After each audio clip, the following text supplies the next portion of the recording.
hace un ratito, alguien dijo por aquí, el responsable de la erección peniana es el óxido nítrico. El óxido nítrico es responsable de la relajación del músculo liso y el tema es saber de dónde proviene. Una de las fuentes que puede generar óxido nítrico es la misma neurona parasimpática que libera acetilcolina, puede estar liberando óxido nítrico porque tiene la N-NOS, es decir, la sintasa neuronal del óxido nítrico, y esta enzima se activa por presencia, un potencial de acción que viaja por esa terminal, provoca un aumento del calcio intracelular, y ese calcio intracelular provoca un aumento de la liberación, un aumento de la producción de óxido nítrico y su liberación al medio. Y una vez que está en el medio, puede acceder al músculo liso. ¿Cuáles son las características del óxido nítrico que lo hacen un potencial modulador de la actividad del músculo liso? Es que se produce en presencia de esta enzima. Si hay esta enzima, hay L-arginina y hay oxígeno, se produce óxido nítrico de forma fácil, pero una vez que está sintetizado, ese óxido nítrico no necesita una sinapsis dirigida, sino que se libera y lo que hace es actuar sobre las células vecinas.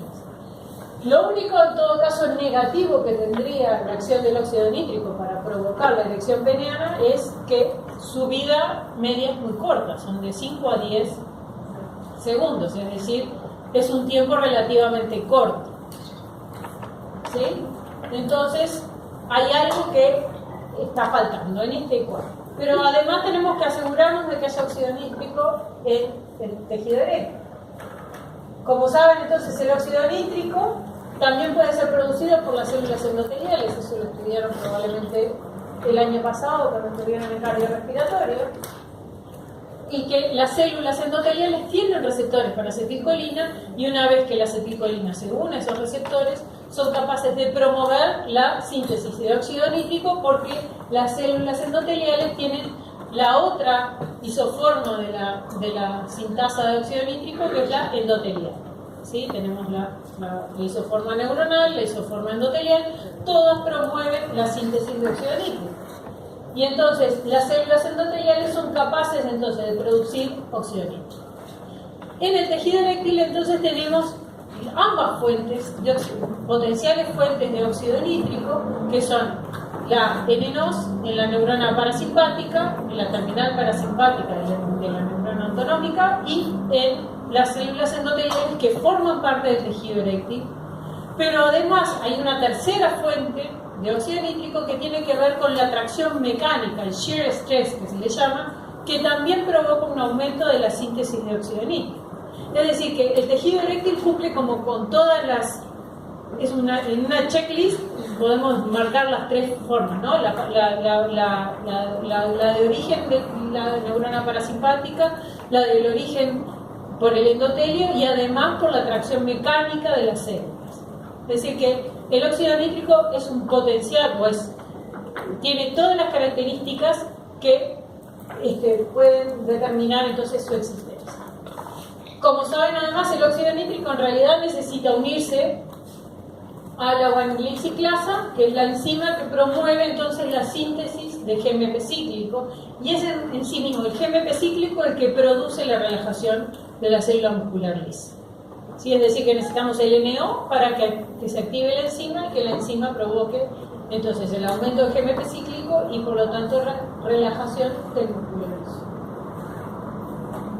Todas estas características las tiene. De hecho, se ve horrible esta diapo acá porque hay mucha luz, pero en el tejido eréctil se encuentra tanto estas son anticuerpos para la N-NOS y la E-NOS, y como ven siempre hay estas señales rojas o estas señales verdes que indican que en el tejido eréctil existen esas enzimas, es decir, que puede haber producción local de óxido nítrico.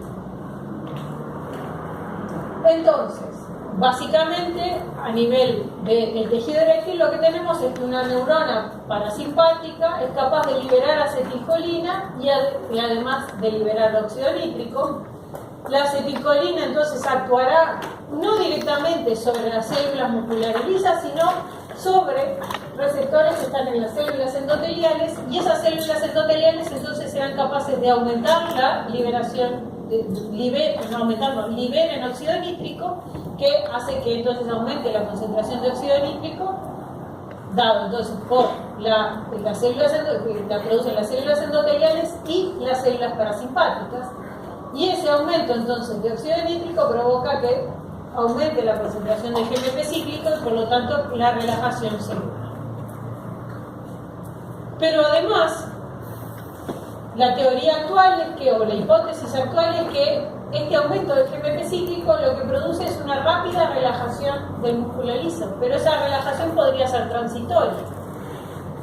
Y no es tan transitoria y es prolongada por la existencia de otro péptido que es liberado también por la neurona parasimpática. ¿Se acuerdan cuando vieron neuro que las neuronas, el sistema nervioso autónomo tiene esa forma de conexión que es no adrenérgica, no colinérgica? ¿No leyeron las NANC? ¿Sí? No adrenérgica, no colinérgica, y es que existen otros péptidos o sustancias que se coliberan junto al neurotransmisor principal. En el caso de estas neuronas parasimpáticas se libera acetilcolina y probablemente el otro péptido que se libera, el péptido que se libera junto con la acetilcolina es el péptido vasoactivo intestinal, que la célula muscular lisa tendría receptores, tiene receptores para el BIT y provoca entonces una relajación más prolongada, porque el péptido vasoactivo intestinal lo que provoca es una reducción de la concentración de calcio intracelular y por lo tanto prolonga la relajación del músculo liso. ¿Sí? En su momento obviamente era especulativo, pero ahora ya existen, ustedes saben que existen drogas que están relacionadas con la disfunción eréctil y lo que hacen es evitar que se reduzca la concentración de GMP cíclico en el tejido eréctil y por eso de esa forma mantener durante más tiempo la erección peniana. Y es por el uso de estas drogas, las que nosotros más conocemos, por lo menos el término más comercial es el Viagra, pero hay otras drogas que tienen efectos similares y que básicamente lo que hacen es inhibir la fosfodiesterasa del GMP cíclico, es decir, reducir el bloqueo, la reducción de la concentración de GMP cíclico en la célula muscular lisa, ¿sí? Bien. Esta acción es relativamente rápida y es debido fundamentalmente a la presencia del en el tejido muscular liso de estas otras estructuras que son las uniones de tipo GAP, que permiten entonces que una vez que se genera el comienzo de la relajación se propague hacia las demás células. Entonces eso hace que sea rápido y sincronizado toda la relajación del músculo liso, ¿sí? Bien, entonces, en resumen, cada vez queda menos.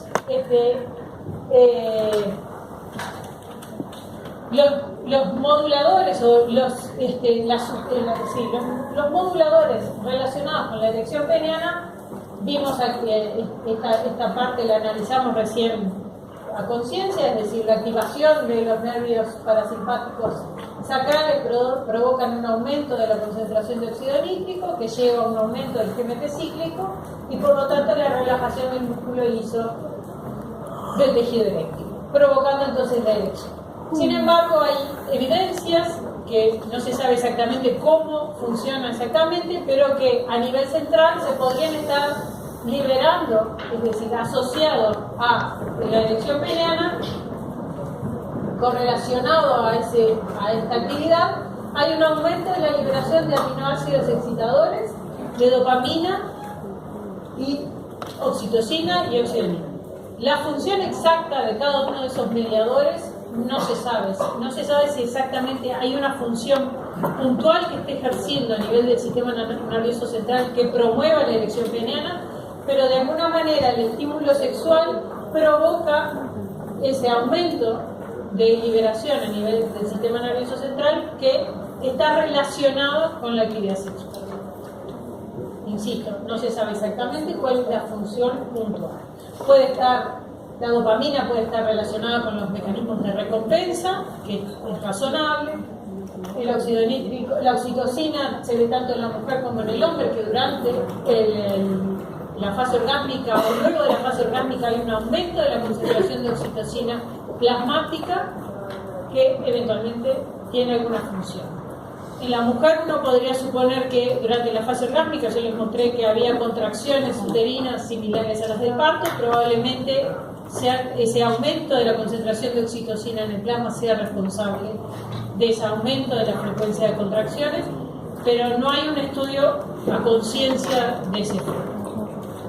Bien, entonces tenemos mediadores, hablamos fundamentalmente cuando hablamos de la relajación del músculo liso, de la acetilcolina y del péptido vasoactivo intestinal, pero hay otros mediadores que están relacionados o que de alguna manera están ejerciendo de alguna manera algún efecto promoviendo la relajación celular muscular, y por otro lado vimos la noradrenalina y les hablé de las endotelinas como factores que generan la contracción del músculo liso, promoviendo entonces el estado de flacidez.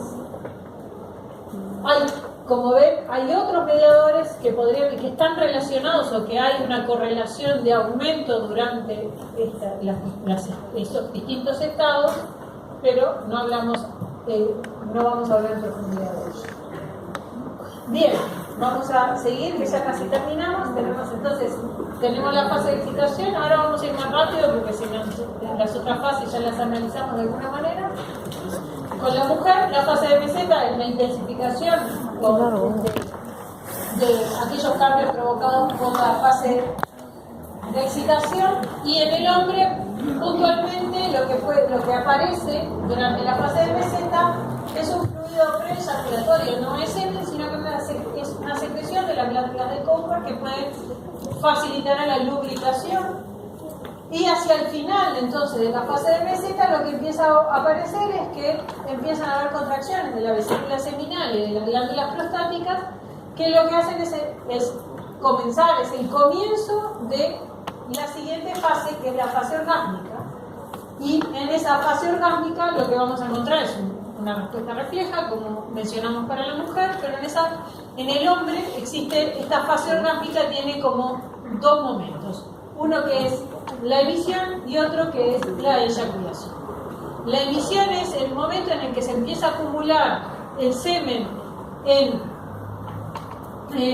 la uretra posterior, y en la medida que empieza a acumularse ese líquido empieza a promover mecánicamente o estimular mecánicamente el reflejo orgásmico, que va a provocar entonces la expulsión del semen por la uretra, al mismo tiempo que provoca que el esfínter interno de la vejiga se contraiga para evitar el flujo retrógrado del semen hacia la vejiga, no la vesícula, a la vejiga, y se propague hacia adelante. Como les comenté hoy, también para la mujer, estas contracciones son involuntarias, promovidas por el sistema nervioso autónomo simpático, y entonces lo que hacen es promover o propulsar el semen hacia adelante. Tanto el pene como la uretra se empiezan a contraer, provocando entonces esa propulsión. El esquema ya lo vimos, es similar a lo que ocurre en la mujer, y de nuevo, las aferencias que provocan entonces esta respuesta refleja también van a llevar la información al centro superior para hacer consciente la sensación de placer. Y como ocurría en la mujer, obviamente a nivel extragenital también tenemos cambios que implican el aumento de la presión arterial, el aumento del ritmo respiratorio, del ritmo cardíaco, la vasocongestión y miotonía generalizadas, y las contracciones tanto voluntarias como involuntarias de los músculos esqueléticos para aumentar la sensación de placer. Para la eyaculación, así como tenemos, como les dije, había más información para el hombre que para la mujer, los mediadores de la eyaculación tienen que ver con la liberación de noradrenalina por los nervios simpáticos, que promueven entonces la rigidez y eventualmente el movimiento del semen, la propulsión del semen hacia afuera, pero además también se ha visto que la dopamina y la serotonina podrían estar involucradas a nivel cerebral. ¿Sí? Pasado esta etapa, ¿pregunta?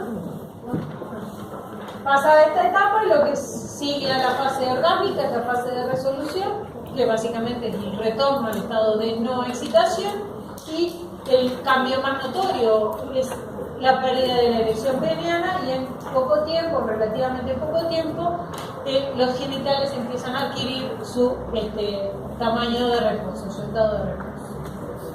Así como en este tipo de las respuestas sexuales femeninas tenemos que hay que la fase orgánica puede ser múltiple para la mujer, en el hombre eso no sería fisiológicamente posible, dado que luego de la fase orgánica en el hombre lo que ocurre es un periodo refractario en el que por más que se estimule al hombre no se llega a la fase orgánica. Así que 3 al hilo, muchachos,